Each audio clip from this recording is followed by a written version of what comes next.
नमस्कार दोस्तों, आप सभी का स्वागत है आपके अपने चैनल जॉब जॉय में। तो दोस्तों, इस वीडियो में हम बात करने वाले हैं RRB NTPC CBT 1 exam dates के बारे में कि आपका एग्जाम कब तक कंडक्ट करवाया जा सकता है। एनटीपीसी ग्रेजुएट लेवल और एनटीपीसी अंडर ग्रेजुएट लेवल दोनों ही की हम बात करेंगे कि दोनों ही का एग्जाम आपका कब तक यहां पे कंडक्ट करवाया जा सकता है। साथ ही एनटीपीसी की तैयारी हमें किस तरीके से करनी चाहिए, क्या रणनीति हमारी होनी चाहिए एग्जाम तैयारी के दौरान, और कौन कौन सी ऐसी गलतियां हैं जिसकी वजह से कैंडिडेट्स फेल हो जाते हैं, तो उन गलतियों को हमें बिल्कुल नहीं दोहराना है। तो कौन कौन सी ऐसी गलतियां जो कैंडिडेट्स कॉमनली करते हैं, तो उनके बारे में भी बात करेंगे। और प्रैक्टिस के लिए हमें कौन सी बुक यहां पे फॉलो करनी चाहिए, कौन सी बुक हमारे लिए बेस्ट रहेगी, तो उसके बारे में बात करेंगे। साथ ही सीबीटी 1 और सीबीटी 2 के लिए हमारी फाइनल स्ट्रेटजी क्या होनी चाहिए, किस तरीके से हमें सब कुछ यहां पे प्रिपेयर करना है, तो पूरी जानकारी आपको इस सिंगल वीडियो में मिलने वाली है। तो दोस्तों, पूरी जानकारी पाने के लिए वीडियो को अंत तक जरूर देखें, वीडियो को बिल्कुल भी स्किप ना करें। और अगर इससे पहले आप हमारे चैनल पर पहली बार विजिट कर रहे हो तो सभी सरकारी भर्तियों की लेटेस्ट और ऑथेंटिक अपडेट्स पाने के लिए चैनल को जरूर सब्सक्राइब करें, साथ ही बेल आइकन को भी प्रेस कर लें जिससे कि आने वाली वीडियोस की नोटिफिकेशन आपको समय पर मिलती रहे।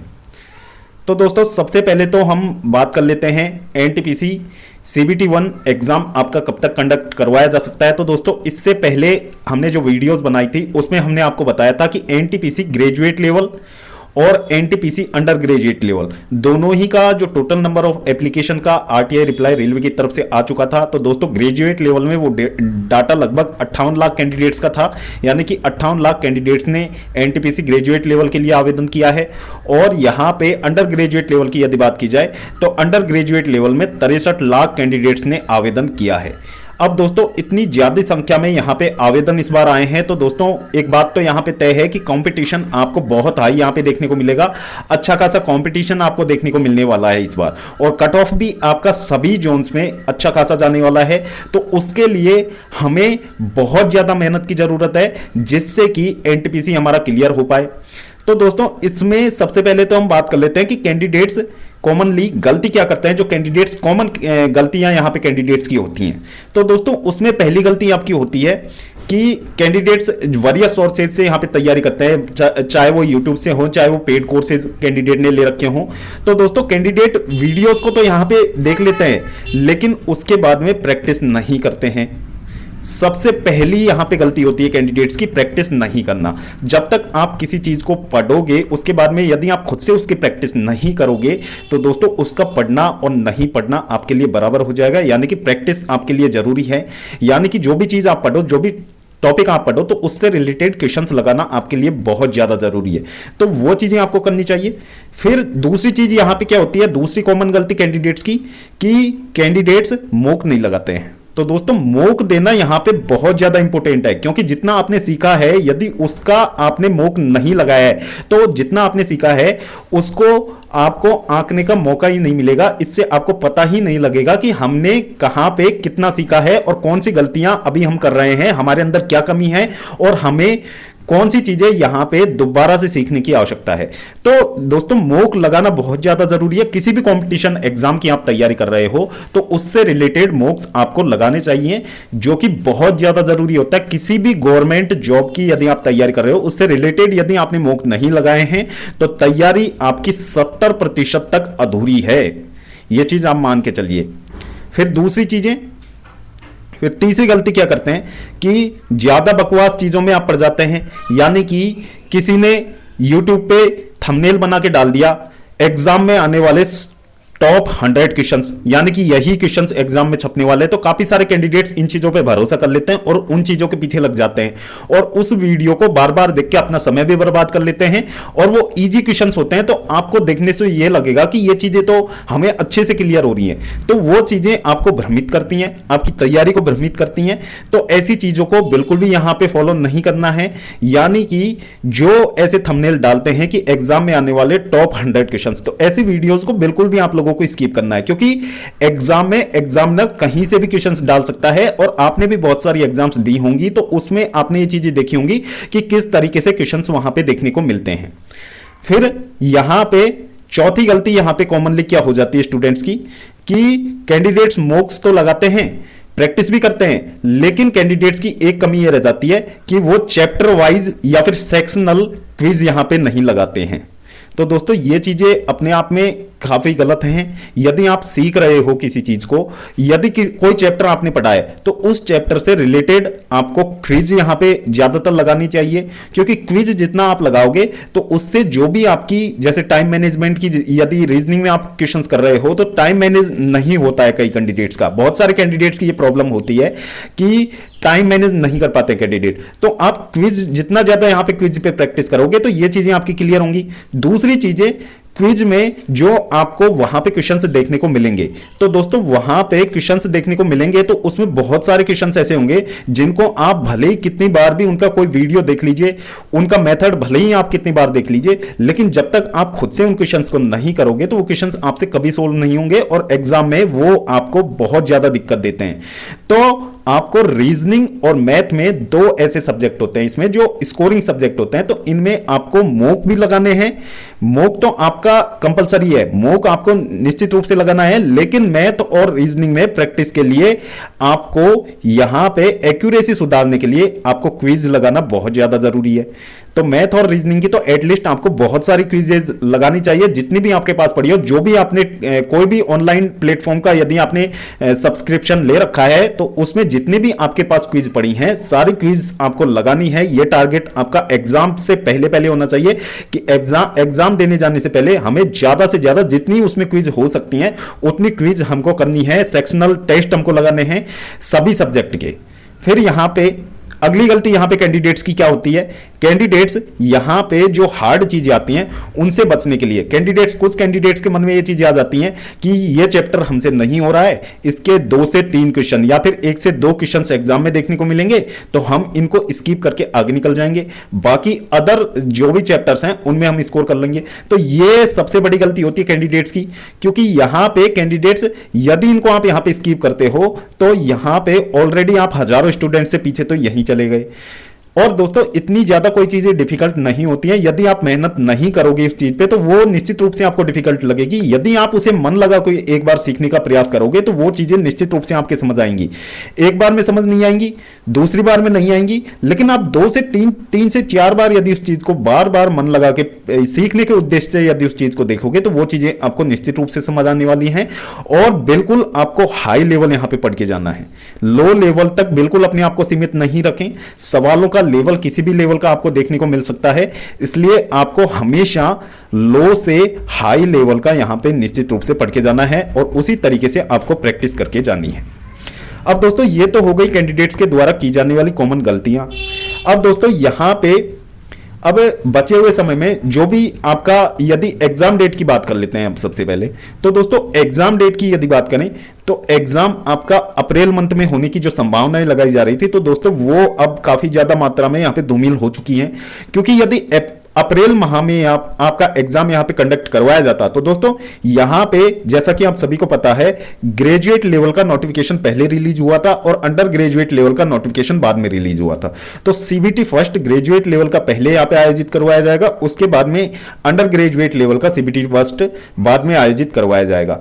अब दोस्तों जो अप्रैल मंथ में एक एक्सपेक्टेशंस लगा के चल रहे थे कि अप्रैल मंथ में आपका सीबीटी 1 आयोजित करवा लिया जाएगा, तो दोस्तों इसकी संभावनाएं बहुत ज्यादा यहां पे कम हो चुकी हैं, बिल्कुल न के बराबर संभावनाएं हैं। क्योंकि यदि अप्रैल मंथ में आपका एग्जाम होता तो अभी तक मार्च एंड होने को आया है, अभी तक इसके रिगार्डिंग यहां पे इसके मिड मार्च तक आपके या फिर 20 मार्च से पहले पहले आपके एप्लीकेशन स्टेटस निश्चित रूप से जारी हो जाते कि आपका फॉर्म एक्सेप्ट हुआ है या फिर आपका फॉर्म रिजेक्ट हुआ है, तो वो चीजें यहां पे हो जाती। अब दोस्तों यहां पे जैसा कि आप सभी को पता है अभी एएलपी सीबीटी 2 का जो एग्जाम था वो आपका कैंसिल कर दिया गया है, जो कि 19 और 20 मार्च को होना है। अब दोस्तों एएलपी सीबीटी 2 का एग्जाम है 19-20 मार्च की डेट का यहां पे पोस्टपोन किया जा चुका है। अब दोस्तों इसकी नई डेट्स आने में टाइम लगेगा, फिर इस एग्जाम को कंडक्ट करवाने में भी टाइम लगेगा। इसके बाद में जो अगली एग्जाम यहां पे रहेगी रेलवे की, वो आरआरबी जेई का सीबीटी 2 यहां पे कंडक्ट करवाना है। तो दोस्तों आरआरबी जेई सीबीटी 2 भी कंडक्ट होगा। उसके बाद में ज्यादातर यदि संभावनाएं यहां पे ली जाएं तो उसके बाद में आपका पैरामेडिकल कैटेगरी का एग्जाम यहां पे होना है। क्योंकि इनका नोटिफिकेशन एनटीपीसी से पहले रिलीज हुआ था, तो उसके आधार पर यदि देखा जाए तो पैरामेडिकल का एग्जाम आपका एनटीपीसी से पहले यहां पे कंडक्ट करवाया जाना है। फिर दोस्तों इसके बीच में भी यहां पे स्लॉट्स की भी यहां पे बात हो जाती है कि टीसीएस के पास में ज्यादा स्लॉट्स यहां पे बचते नहीं है। अप्रैल का मंथ यहां पे टीसीएस के पास में बहुत ज्यादा खाली है। अप्रैल के मंथ में अभी तक जो संभावनाएं यहां पे लगाई जा रही हैं, जो यहां पे स्थिति है, उसके आधार पर अप्रैल मंथ में तो आपका एनटीपीसी होना बिल्कुल नामुमकिन है, क्योंकि रेलवे को जो जेई और एएलपी सीबीटी 2 यहां पे कंडक्ट करवाना है, साथ ही आपका पैरामेडिकल कैटेगरी का भी एग्जाम कंडक्ट करवाना है, तो आपका अप्रैल मंथ में एग्जाम होना बिल्कुल भी इम्पॉसिबल है। इसके बाद में जो टीसीएस है वो कई और एग्जाम्स भी यहां पे कंडक्ट करवाता है। इन सभी के बाद में यदि एनटीपीसी की एग्जाम डेट्स की बात करें तो एनटीपीसी का जो एग्जाम है आपका सीबीटी 1 एग्जाम की बात कर रहे हैं, ग्रेजुएट लेवल की यदि हम बात करें तो जून में कहीं जाके आपकी संभावनाएं बनती हैं कि जून में आपका एनटीपीसी सीबीटी 1 यहां पे आयोजित करवाया जा सकता है। ग्रेजुएट लेवल की हम बात कर रहे हैं और दोस्तों ग्रेजुएट लेवल में अच्छे खासे आवेदन हैं, 58 लाख कैंडिडेट्स ने आवेदन किया है। इसके बाद में फॉर्म भी रिजेक्ट होंगे, लेकिन उतनी कम यहां पे संख्या होगी नहीं कैंडिडेट्स की। तो दोस्तों इतनी ज्यादा संख्या होने के बावजूद यदि हम बात करें कि एग्जाम में आपका कितना दिन चलने वाला है एनटीपीसी सीबीटी 1 ग्रेजुएट लेवल की बात करें तो दोस्तों 25 दिन से पहले तो आप मानिए ही मत कि 25 दिन के अंदर अंदर यह एग्जाम समाप्त हो जाएगा। यानी कि 25 दिन तो आप मिनिमम लगा के चलिए कि 25 दिन तो इस एग्जाम को कंडक्ट करवाने के लिए लगेंगे ही। इसके ऊपर यदि कहीं पे टेक्निकल मिस्टेक्स नहीं आती हैं तो और भी ज्यादा दिन, लगभग 1 महीना आपका एग्जाम निश्चित रूप से चलने वाला है एनटीपीसी ग्रेजुएट लेवल की हम बात करें। फिर इसके बाद में एसएससी के भी एग्जाम स्टार्ट होने वाले हैं, तो एसएससी के एग्जाम भी यहां पे कंडक्ट टीसीएस ही करवाता है। उस हिसाब से देखा जाए तो 12th लेवल की बात करें तो उसके एग्जाम्स का अभी कुछ भी नहीं कहा जा सकता कि उसका एग्जाम आपका कब तक कंडक्ट करवाया जा सकता है। बाकी एनटीपीसी ग्रेजुएट लेवल की बात करें तो जून में एक संभावना बनती है कि जून में आपका एग्जाम कंडक्ट करवाया जा सकता है। अब दोस्तों यहां पे ये तो हो गई एग्जाम डेट्स की बात। अब दोस्तों इसके बाद यदि हम बात करें तो आपके पास में कितना समय यहां पे बचा हुआ है, तो दोस्तों यदि हम मार्च को बचे हुए समय को हटा दिया जाए तो इसके बाद में आपका अप्रैल मंथ बचता है, फिर आपका मई का महीना यहां पे बचता है, और स्टार्टिंग जून से यदि हम एग्जाम डेट्स को लेके चले तो 2 महीने का समय फिर भी आपके पास में बचता है एग्जाम की तैयारी के लिए।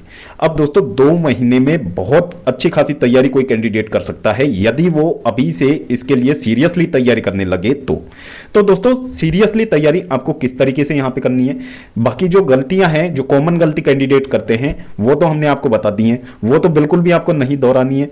अब दोस्तों यहां पे कैंडिडेट्स को करना क्या चाहिए, तो दोस्तों कैंडिडेट्स को जो पहले से तैयारी करते आ रहे हैं कैंडिडेट्स हैं उनके लिए हम बात कर लेते हैं कि जो कैंडिडेट्स यहां पे कोचिंग वगैरह कर चुके हैं, जिनके पास कंप्लीट स्टडी मटेरियल है, तो उन कैंडिडेट्स को क्या करना चाहिए। तो दोस्तों आपको सबसे पहले तो मॉक लगाने चाहिए।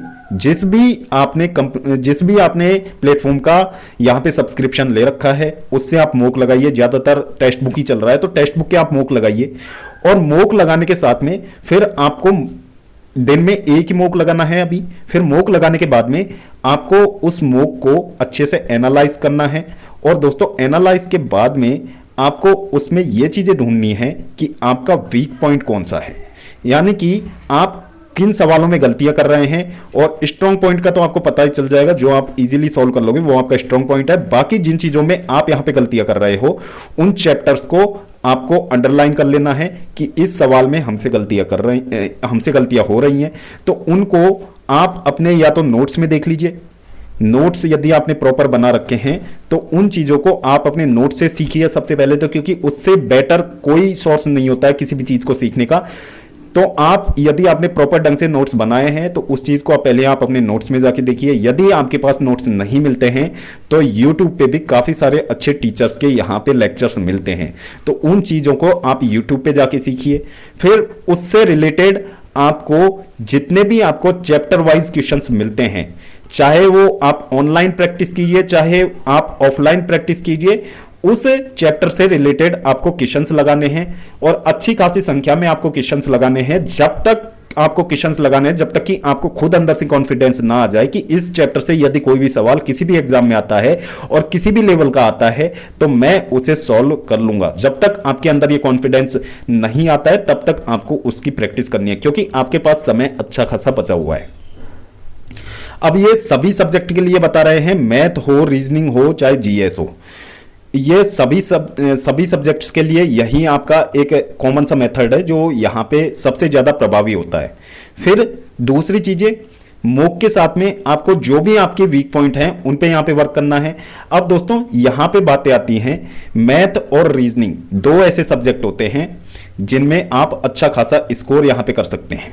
यदि आपका जीएस एवरेज भी है या फिर थोड़ा बहुत भी लो आपका जीएस का लेवल है तो मैथ और रीजनिंग दोनों ही ऐसे पोर्शंस हैं जहां पे आप अच्छा खासा स्कोर कर सकते हैं और यहां पे सीबीटी 1 आप इजीली क्रैक कर सकते हैं इनके स्कोर के बेसिस पे, क्योंकि अच्छी खासी संख्या में आपको यहाँ पे क्वेश्चंस देखने को मिलते हैं।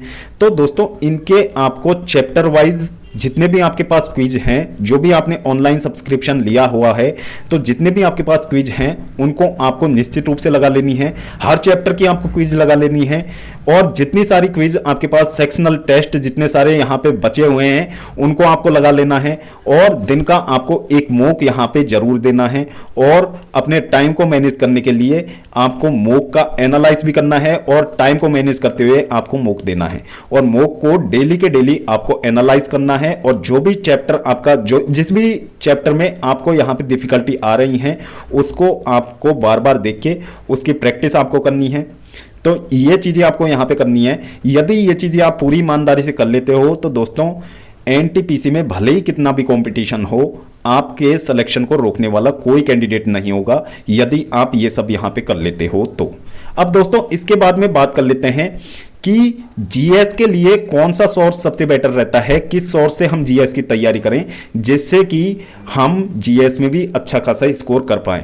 अब दोस्तों ये कोई स्पॉन्सर्ड वीडियो नहीं है, मैं आपको पहले ही बोल रहा हूं, मैं अपना पर्सनल रिव्यू आपके साथ शेयर कर रहा हूं।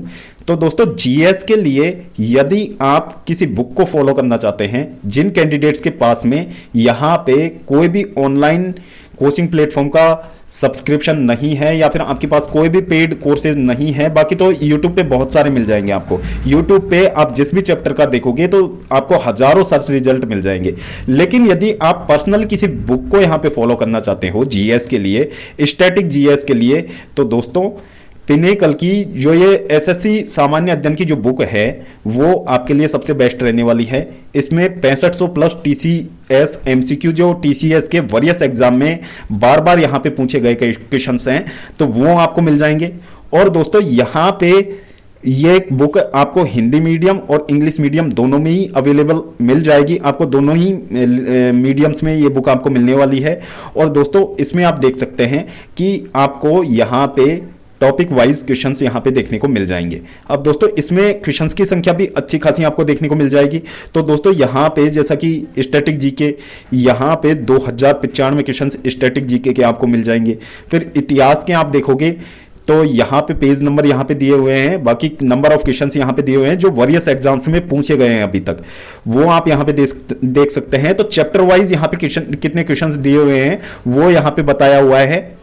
इसके बाद में आप यहां पे देख सकते हो तो यहां पे जो क्वेश्चंस दिए हुए हैं तो उनको भी आप देख सकते हो। तो दोस्तों यहां पे जैसे ये क्वेश्चन यहां पे दिया हुआ है, इसके आंसर के साथ ही दोस्तों यहां पे इसका डिटेल्ड एक्सप्लेनेशन आपको मिल जाएगा, जिससे यदि आप डिटेल्ड एक्सप्लेनेशन पढ़ते हो तो एक क्वेश्चन के साथ में ही आपके लगभग 2 से 3 क्वेश्चंस यहां पे कवर होते हैं। तो 2 से 3 क्वेश्चंस कवर होने के साथ ही यानी कि एक क्वेश्चन आप यहां से पढ़ते हो, पूरा उसका डिटेल सॉल्यूशन पढ़ते हो, तो एक क्वेश्चन पढ़ने के साथ ही आपके 4 से 5 क्वेश्चन यहां पे ऑटोमेटिकली क्लियर हो जाते हैं। तो ये बुक पर्सनली मैं अपने रिव्यूज आपके साथ शेयर कर रहा हूं, बहुत अच्छी बुक है। और भले ही आप यहां पे एसएससी की एग्जाम की तैयारी कर रहे हो, चाहे आप रेलवे की तैयारी कर रहे हो, बाकी किसी यदि कंपटीशन की आप तैयारी कर रहे हो जिसमें जीएस पूछा जाता है, तो दोस्तों सभी एग्जाम्स के लिए बहुत ही अच्छी बुक है। तो आप इसको अपने अकॉर्डिंग जो भी कैंडिडेट इस बुक से यदि प्रैक्टिस करना चाहते हैं तो निश्चित रूप से आप इस बुक से निश्चिंत होकर प्रैक्टिस कर सकते हैं। यदि इस बुक को आप अच्छे से फॉलो करते हैं तो निश्चित रूप से आप जीएस में अच्छा खासा स्कोर कर लोगे। और दोस्तों इसमें सबसे अच्छी बात जो है, तो इसमें जो चैप्टर वाइज यहां पे क्वेश्चंस दिए हुए हैं, जैसा कि त्योहार वाला चैप्टर आपने पढ़ लिया, इसके आपने 170 क्वेश्चंस यहां पे कर लिए। तो दोस्तों इसके बाद में आप जिस भी ऑनलाइन प्लेटफॉर्म की टेस्ट सीरीज यहां पे ले रखी है, तो उस टेस्ट सीरीज में यदि आप क्विज लगाओगे, यानी कि सेक्शनल टेस्ट जो भी करोगे, क्विज यहां पे लगाओगे, तो उनको आप जरूर कीजिएगा। इस बुक के ये एमसीक्यू पढ़ने के बाद में आप वहां पे जो ऑनलाइन टेस्ट में जो क्विज होती हैं आपके पास, उनको जरूर लगाइएगा। तो उससे आपको पता लग जाएगा कि हमने यहां पे कितना सीखा है और कितने क्वेश्चंस वहां पे एग्जाम में पूछे जाते हैं इस चैप्टर से, और उनको हम सॉल्व कर पा रहे हैं या नहीं। और जितनी ज्यादा बार आप इस बुक को पढ़ोगे, उतनी ही ज्यादा क्लियरिटी आपके अंदर आएगी। बाकी बहुत अच्छी बुक है, तो इस बुक को आप फॉलो कर सकते हैं अपनी जीएस की तैयारी के लिए। बाकी मैथ रीजनिंग की तैयारी के लिए आप यदि ऑनलाइन प्रैक्टिस करना चाहते हैं तो ऑनलाइन भी बेटर है। यदि आप पर्सनली किसी बुक को मैथ रीजनिंग के लिए, मैं कोई भी बुक यहाँ पे सजेस्ट नहीं करूंगा, क्योंकि जो भी बुक आप लोग फॉलो कर रहे हो वो आप फॉलो कर सकते हैं। बाकी जीएस के लिए पिनेकल का जो एसएससी सामान्य अध्ययन है, जिसमें 6500 प्लस टीसीएस एमसीक्यू हैं, इसको आप फॉलो कर सकते हो। हिंदी और इंग्लिश मीडियम दोनों में ये बुक अवेलेबल है, ऑनलाइन भी आप इसे परचेज कर सकते हो। तो अच्छी बुक ये एक तरीके से जीएस के लिए आपके लिए हो सकती है। फिर दोस्तों बात कर लेते हैं यहां पे करंट अफेयर्स की। करंट अफेयर्स की तैयारी आपको किस तरीके से करनी है? तो दोस्तों करंट अफेयर्स जो अभी तक के एग्जाम्स में देखने को मिला है, 1 से 2 साल पुराना भी यहां पे करंट अफेयर्स पूछा जा रहा है। तो दोस्तों आपको यहां पे जैसे कि 2025 अभी चल रहा है, तो 2025 की करंट अफेयर्स जो अभी तक की एग्जाम तक की आपको पढ़ के जानी है। बाकी आपको 23 और 24 की करंट अफेयर्स भी आपको देख के जानी है, क्योंकि यदि एक बार, क्योंकि बहुत सारी मैराथन वीडियोस आपको देखने को मिल जाएंगी यूट्यूब पे, जिसमें कि 23 और 24 की जो ईयरली करंट अफेयर्स है उसके एमसीक्यूज कराए होते हैं। तो बहुत सारी आपको मैराथन मिल जाएंगी, आप यूट्यूब पे सर्च करोगे तो इन क्लासेस को आप एक बार एग्जाम से पहले जरूर देख लें, जिससे कि हो सकता है 1 से 2 क्वेश्चंस आपके यहां से भी ठीक हो जाए। तो दोस्तों ये थी आरआरबी एनटीपीसी ग्रेजुएट लेवल और अंडर ग्रेजुएट लेवल दोनों ही कैंडिडेट्स के लिए जो आरआरबी एनटीपीसी की सीबीटी 1 और सीबीटी 2 एग्जाम होगा, उसके लिए कंप्लीट स्ट्रेटजी। यदि इस स्ट्रेटजी से आप लोग अपनी तैयारी करते हो तो दोस्तों निश्चित रूप से आप ये मानिएगा कि आप फाइनली 100% यहां पे सेलेक्ट हो जाओगे। तो दोस्तों होपफुली वीडियो आपको पसंद आई होगी। वीडियो पसंद आई हो तो वीडियो को लाइक करें, अपने दोस्तों के साथ जरूर शेयर करें। और अगर इससे पहले आप हमारे चैनल पर पहली बार विजिट कर रहे हो तो सभी सरकारी भर्तियों की लेटेस्ट और ऑथेंटिक अपडेट्स पाने के लिए चैनल को जरूर सब्सक्राइब करें, साथ ही बेल आइकन को भी प्रेस कर लें, जिससे कि आने वाली वीडियोस की नोटिफिकेशन आपको समय पर मिलती रहे।